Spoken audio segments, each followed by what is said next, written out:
Welcome to Quack&Co, the board game channel where every video is 10 minutes or less guaranteed, and today I actually just want to have a conversation with you, the audience. I want to talk about funding numbers, crowdfunding numbers, realistic funding goals, and whether or not it is, feels, or should be considered manipulative to have funding goals that don't translate into, well, actualized products. It's an interesting part of the Kickstarter and GameFound marketplace, and I'll be honest, part of the reason this conversation is happening now is because Youthia, a giant big box game that I am sure got taken to task with the shipping crisis that happened this last year, but successfully delivered to backers, well, they just shut down the last project they were running. And for me, that sucks. And it sucks not only because of all the fans, the 2,000 or so people that were there and excited about it, but because, I wanted the expansions, I wanted the extra stuff, and because they had their funding goal set at $100,000, and they raised $500,000 already in the first few days, but in terms of their numbers, in terms of the back end, in terms of delivering and producing, they needed a quantity, a buy-in of 6,000 backers. And from that side of things, they only had just over 2. But I can't help but feel this conflict. I saw a lot of people in the comment section confused and compelled by the idea of, you told me it took $100,000 to run and produce this game. As long as me and enough people to raise that money were here, you'd be giving me what I wanted. Right? The argument that you funded over 500% of what you had asked for. But then, on the other side, while I get that frustration, it's also a pretty common tactic.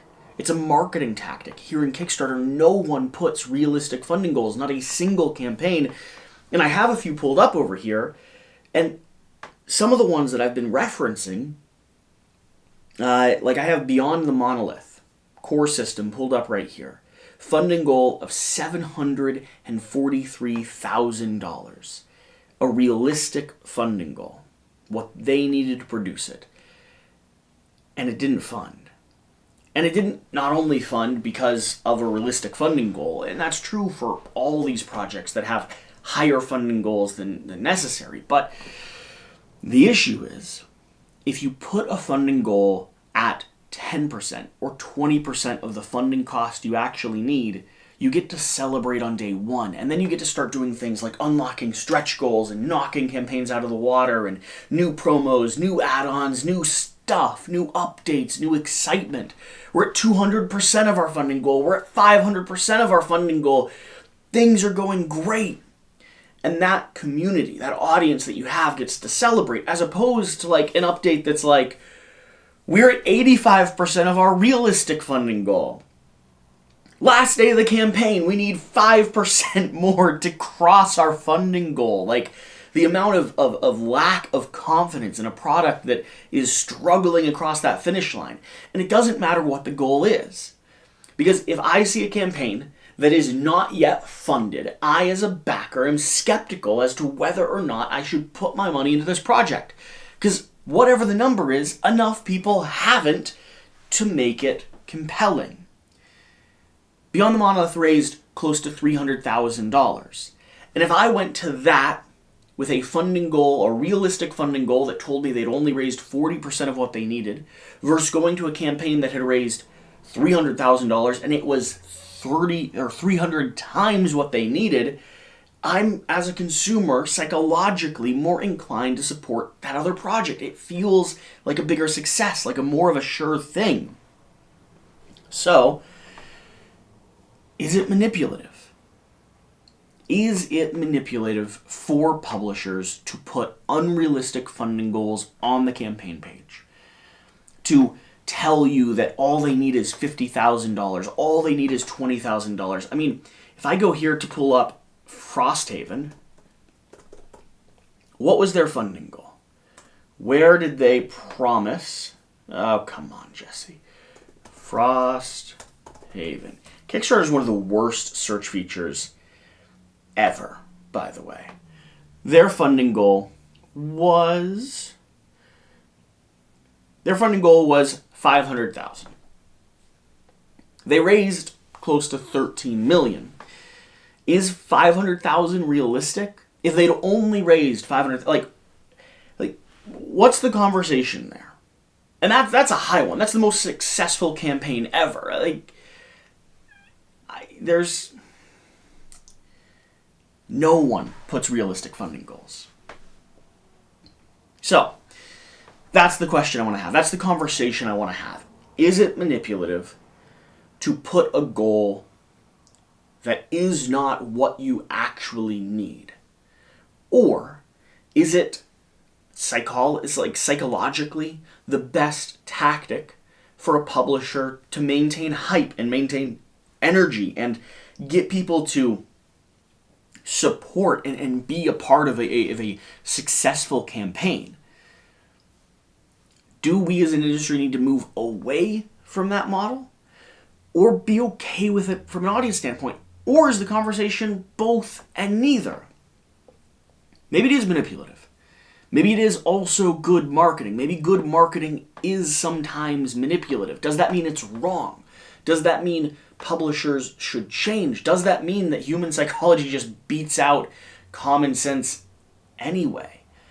And that whether or not we as an audience would like to see things shift, maybe it's just human nature wins. And having something that seems appealing, that seems successful, that seems like it's doing well, maybe that just wins. Whatever it is, whatever your stance, I do want to make sure I've fully communicated that one in maybe 1,000 projects in the board game space or the Kickstarter space have realistic funding goals. It's just not the reality.